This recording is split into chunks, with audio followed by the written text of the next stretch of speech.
নমস্কার, আরও একটা গুরুত্বপূর্ণ আপডেট নিয়ে চলে এলাম। খুব গুরুত্বপূর্ণ ভিডিও। চ্যানেলে ফার্স্ট টাইমে থাকলে চ্যানেলটাকে সাবস্ক্রাইব করে বেল আইকনটা টিপে রাখতে হবে। বেতন বৃদ্ধি 1000 টাকা, সিভিক ভলেন্টিয়ারদের নতুন সরকার এলো। বর্ধিত 1000 টাকা কি নতুন সরকার দেবে নাকি কিছু পরিবর্তন করতে পারে? আইন কি বলছে, নিয়ম কি বলছে, আমাদের সামনে তুলে ধরবো। সিভিক ভলেন্টিয়ারদের যে বর্ধিত বেতন বৃদ্ধি 1000 টাকা দেওয়ার কথা ছিল, মমতা বন্দ্যোপাধ্যায় সরকার বাজেটে বলেছিল যে 1000 টাকা বৃদ্ধি হবে এপ্রিল থেকে। সেই টাকা তো এখনও ঢুকলো না। এবার নতুন সরকার বিজেপি যেহেতু ক্ষমতায় এসছে, তারা কি চাইছে? এই যে সিভিক ভলেন্টিয়ারদের 1000 টাকা বাজেটে যে ঘোষণা করেছিল, সেই টাকাটা কি দেবে নাকি আরও বাড়াতে পারে, নাকি এই নতুন সরকার দেবে না? আইন কি বলছে আজকের এই ভিডিওতে বিস্তারিতভাবে ব্যাখ্যা করব। চ্যানেলে ফার্স্ট টাইমে থাকলে চ্যানেলটাকে সাবস্ক্রাইব করে বেল আইকনটা টিপে রাখতে হবে লেটেস্ট গুরুত্বপূর্ণ আপডেট পাওয়ার জন্য। দেখুন, 2026 সালে পশ্চিমবঙ্গ বিধানসভা নির্বাচনের ফলাফল এবং নতুন সরকারের গঠনের প্রেক্ষিতে সিভিক ভলেন্টিয়ার ও অঙ্গনওয়াড়ি কর্মীদের জন্য বর্তমান পরিস্থিতি আপনাদের সামনে সারসংক্ষেপে তুলে ধরব। 2026 নির্বাচনের সর্বশেষ ফলাফল যেটা বেরিয়েছে, বিজেপি এখানে ক্ষমতায় এসছে বাংলায়।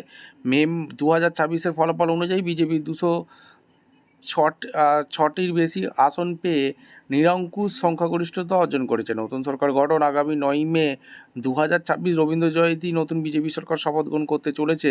মুখ্যমন্ত্রী নির্বাচন, শুভেন্দু অধিকারী মুখ্যমন্ত্রীর দৌড়ে সবচেয়ে এগিয়ে রয়েছেন, যিনি ভবানীপুর কেন্দ্রে মমতা বন্দ্যোপাধ্যায়কে পরাজিত করেছেন। বেতন ও ভাতার বর্তমান অবস্থা, বাজেট ঘোষণা ফেব্রুয়ারি 2024, বিদায়ী সরকার 2024-27 অর্থবর্ষের বাজেটে সিভিক ভলেন্টিয়ার এবং অঙ্গনওয়াড়ি কর্মীদের ভাতা 1000 টাকা বৃদ্ধি করেছিল, যা 2024 সালে এপ্রিল থেকে কার্যকর হওয়ার কথা। নতুন সরকারের নিয়ম, নতুন সরকার শপথ নেওয়ার পরে এই ভাতা বন্ধ হওয়ার সম্ভাবনা নেই, বরং বিজেপি তাদের সংকল্পপত্রে প্রতিশ্রুতি দিয়েছে যে তারা ক্ষমতা এলে বেতন কাঠামো আরও উন্নতি করবে।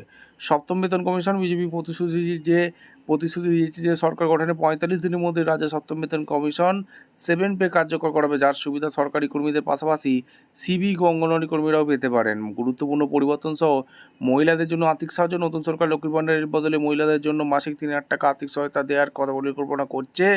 চাকরি স্থায়ীকরণ করতে বলছে। সিভিক ভলেন্টিয়ারদের জন্য উন্নত প্রশিক্ষণ এবং পুলিশের চাকরিতে অগ্রাধিকার দেওয়ার মতো বিষয়গুলো নতুন সরকার প্রথম ক্যাবিনেট মিটিংয়ে আলোচনার টেবিলে আসতে পারে। 2026 সালে নতুন সরকার ক্ষমতায় আসার আপনার বর্ধিত 1000 টাকা কমার কোনো সম্ভাবনা নেই, বরং নতুন সরকার নির্বাচনী প্রতিশ্রুতি অনুযায়ী আপনার মাসিক আয় চাকরির সুযোগ আরও বাড়ার সম্ভাবনা রয়েছে।